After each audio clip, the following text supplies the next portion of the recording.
The land around the ranch lay quiet in the way only feared places ever are.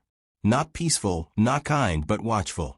Wind moved through dry grass like a held breath, careful not to wake old memories buried beneath the soil. The house stood alone against the wide sky, weathered and scarred, its boards darkened by years of sun and silence. People in town spoke of the man who lived there in lowered voices, as if his name itself carried weight. They said he had a temper like a closing trap and a heart gone hard as stone. Fewer said why. Fewer still dared to find out. He rose before dawn each day, not because he loved the morning, but because sleep no longer loved him back. Loss had hollowed him long ago, carving space where warmth once lived. He filled that space with work. Fences were mended until his hands ached. Horses were fed and brushed with care that never crossed into tenderness. The land answered him because land always does. It does not ask questions. It does not remember who you used to be. By the time the sun leaned low, he stood near the edge of his property, watching dust roll across the road that led nowhere good. That was when he saw her. At first, she looked like a shadow caught in the wrong place. Small, unmoving, folded in on itself near the fence line as if the earth had grown tired and let something fall. He assumed she would move on. People always did. When she didn't, irritation rose in him like a reflex learned long ago. Strangers brought trouble. Women brought more. He waited longer than he meant to. The light softened. The shadow stayed. When he finally walked toward her, his boots pressed deep into the dirt, heavy and deliberate. She lifted her head at the sound, eyes too large for her thin face, rimmed with exhaustion rather than fear. Her clothes hung on her, as if they belonged to another life, another body. Dust clung to her skin, but hunger clung closer. She did not ask for help. That was the first thing he noticed. No outstretched hand. No practice story. She only sat there, pride worn thin, but not gone, as if asking would cost her something she could not afford to lose. He told her she couldn't stay there. His voice came out flat, unkind but not cruel. She nodded once, as though she had already agreed with him long before he spoke. When she tried to stand, her legs betrayed her. She caught herself on the fence, breath shaking, frustration flashing across her face like a crack of lightning. That was when memory reached him. Not hers. His. There had been a time, long ago, when hunger had taught him how heavy the world could feel. When silence had been safer than asking. The thought angered him. He had buried that man. He did not like the dead, rising uninvited. He turned away, without another word. She did not call after him. Minutes passed. Then more. The house behind him felt larger than usual, filled with ghosts that leaned in close. He cursed under his breath, pulled a plate from the cupboard, and filled it with what little was already cooked. One meal, he told himself. Nothing more. Just enough to send her on her way. When he returned, she was still there, sitting exactly as he had left her. As if movement required permission, she no longer trusted herself to claim. He set the plate down on a flat stone between them. The smell reached her before his eyes did. Her shoulders tightened, then relaxed, as though her body recognized mercy before her mind dared to. She ate slowly, each bite careful, respectful, as if the food were a fragile thing. He watched without meaning to. Watched the way her hands trembled less as she ate. Watched color return to her cheeks in quiet stages. Something in his chest shifted, small and unwelcome. She thanked him when the plate was empty. Just once. No excess. No promise implied. Then she waited, eyes lowered, ready for dismissal. He told her she could sleep in the barn for the night. His words surprised him as much as they did her. One night, he added, sharp enough to remind them both this was not kindness. This was necessity. She nodded again, gratitude flickering across her face before she tucked it away like a secret. As darkness settled over the ranch, the wind eased. The land listened. From the house, he could see the faint outline of her curled in the barn doorway, wrapped in a borrowed blanket, trying to take up as little space as possible. He told himself it would end by morning. He always did. But somewhere between the quiet creak of old wood and the steady rhythm of night insects, the ranch felt less empty than it had in years. And that unsettled him more than any rumor ever could. Morning arrived without ceremony. Pale light slipped across the ranch and found her already awake, sitting on the edge of the barn threshold as if she had been afraid to lie down too deeply. When he stepped outside, she rose at once, smoothing her clothes, eyes lowered in practiced restraint. She thanked him again for the night, her voice quiet but steady, and said she would be gone before the day grew warm.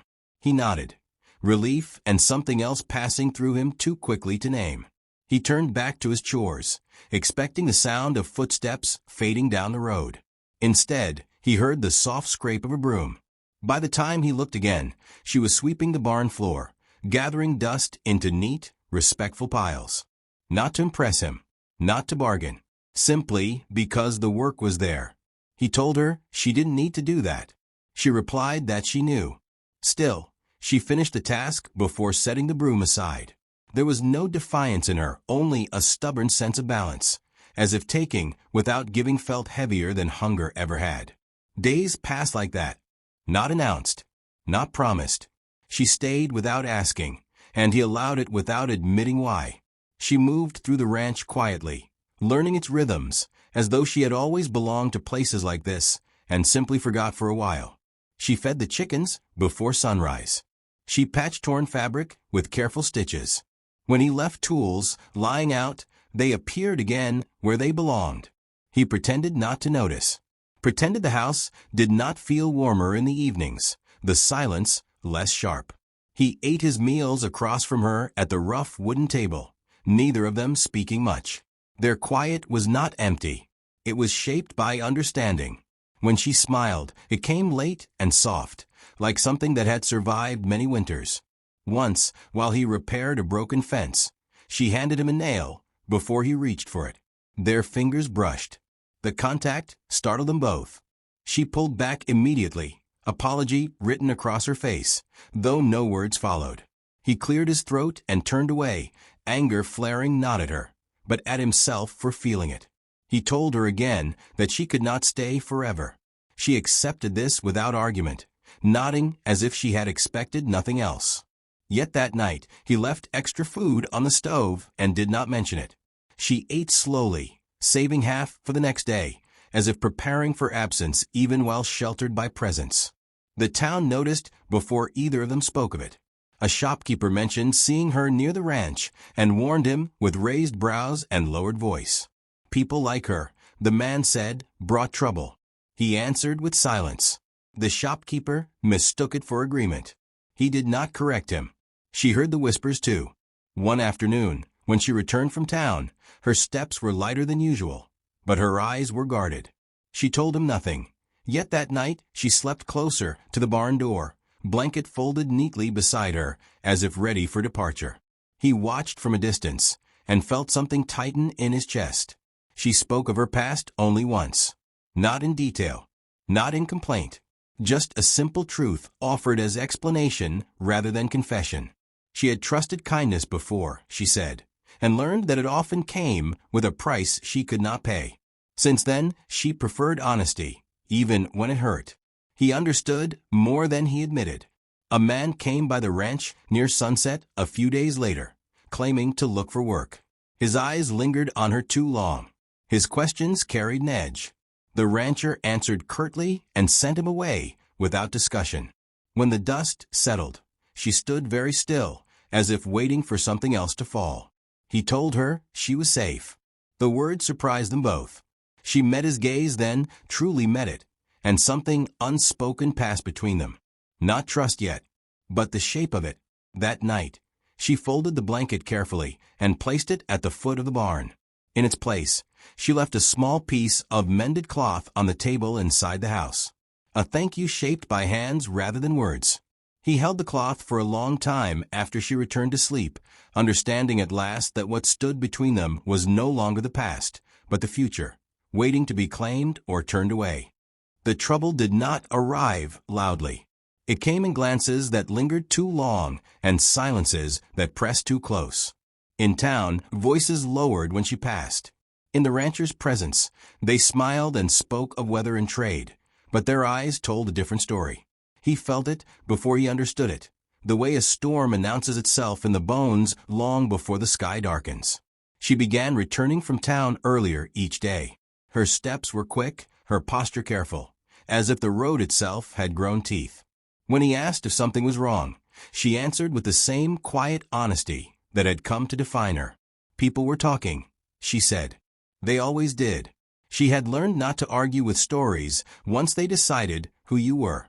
The accusation surfaced one afternoon in the store, spoken casually, almost kindly. Someone's money had gone missing. No one said her name outright, but all eyes turned toward the door she had just walked through. She stood still, hands at her sides, refusing to defend herself against something so thin it barely deserved shape. The rancher heard of it from a man who thought himself helpful, thought a warning was the same as concern. He rode into town the next morning, not in anger, but with a steadiness that unsettled those who watched him dismount. He did not shout. He did not threaten. He asked who had spoken and why. No one answered directly. Accusations, he learned, preferred the safety of crowds. When he said she was under his protection, the word protection carried weight he had not known he possessed. That should have ended it. It did not. The man who had once turned her away appeared again, his presence sharp and unwelcome. He smiled as though he held some old authority over her, as though rejection had given him ownership of the wound he left behind. He spoke of her past in half-truths, offered stories shaped to humiliate rather than inform. Each word landed softly, precisely where it would hurt most. She did not cry. She did not plead. She listened until the rancher stepped between them. There was no violence in the gesture, only certainty. The man left laughing, confident that laughter could erase what had been said. That night, the girl packed her few belongings. She folded each item with care, treating even the worn and broken as worthy of respect. When the rancher found her in the barn, the bundle at her feet, he understood without being told.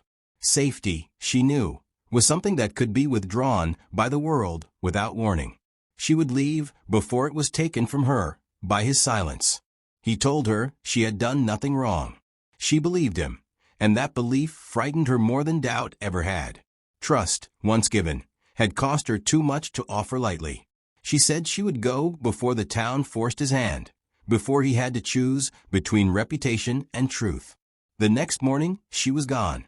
The ranch returned to its old quiet, but it no longer fit. The house echoed with absence. The meals tasted of nothing. He found the mended cloth she had left behind, stitched with care, repaired not to be seen, but because broken things deserved tending. It struck him then how little he had said when words might have mattered. By dawn, he saddled his horse and followed the road she would have taken. The land stretched wide and open, offering no shelter, no promise. He rode with the certainty of a man who understood too late what he stood to lose. In the distance, he saw her walking alone, small against the horizon, carrying everything she owned and none of what she deserved. He called out, and she turned, surprise crossing her face like sudden light. He reined in before her and spoke plainly. He would not let the town decide who she was. He would not let fear speak louder than truth. He did not ask her to return as a guest, nor as an obligation. He asked her to come back because the ranch no longer felt like home without her. She studied him for a long moment, weighing the cost of believing again. The road behind her waited, patient and familiar. The ranch stood silent in the distance, changed by the simple fact of her presence. She did not answer right away. The choice hung between them, fragile and full of possibility, asking not for certainty, but for courage. She walked beside him back toward the ranch, not close enough to touch, not far enough to flee. The road felt different now, as though it had loosened its grip on her feet. He did not speak much. Neither did she. Some truths, once spoken, needed quiet to settle into their proper shape. When the house came into view, she stopped. The place that had offered her one night of shelter now stood before her like a question asked without urgency. He waited, hands loose at his sides, the way a man waits when he knows pressure would only break what he hopes to keep. She crossed the distance on her own. That choice mattered more than any promise he could have made. Life resumed, but not as it had been. It grew steadier, deeper, anchored by the understanding that staying was no longer temporary. She moved from the barn into the house, without ceremony. Her few belongings found their places naturally, as though the walls had been expecting them. He noticed how she carried herself differently, not bolder, but less guarded, like someone who had learned that safety could be quiet and still last. The town tested him once more. Words reached him about reputation and propriety, about what a feared man should or should not allow. He answered by continuing exactly as he had before. He went to town when needed. He paid his debts. He spoke little. Over time, consistency did what confrontation never could. The whispers thinned. People learned that whatever story they preferred, it would not be enforced here. She began to laugh more often, softly at first, as if unsure whether joy was permitted. He found himself listening for that sound without realizing it. Evenings stretched long and unhurried. They shared meals that felt earned, not given. When she spoke of the future, it was not with certainty, but with curiosity, and that was enough. One night, as the fire burned low, she told him she no longer felt like she was borrowing space. He nodded, understanding the weight of that admission. He told her the ranch had not felt whole before she arrived, though he had never known what was missing. They did not dress the moment in grand language. They let it be what it was. Truth spoken plainly, received without fear. Seasons turned.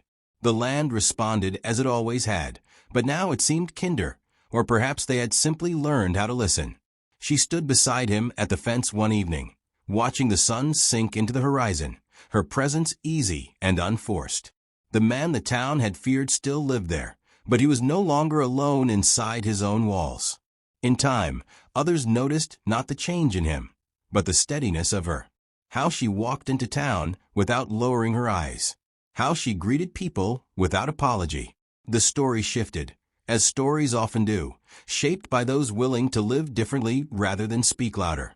On a quiet morning, much like the first one she had spent there, she prepared breakfast while he stepped outside to greet the day.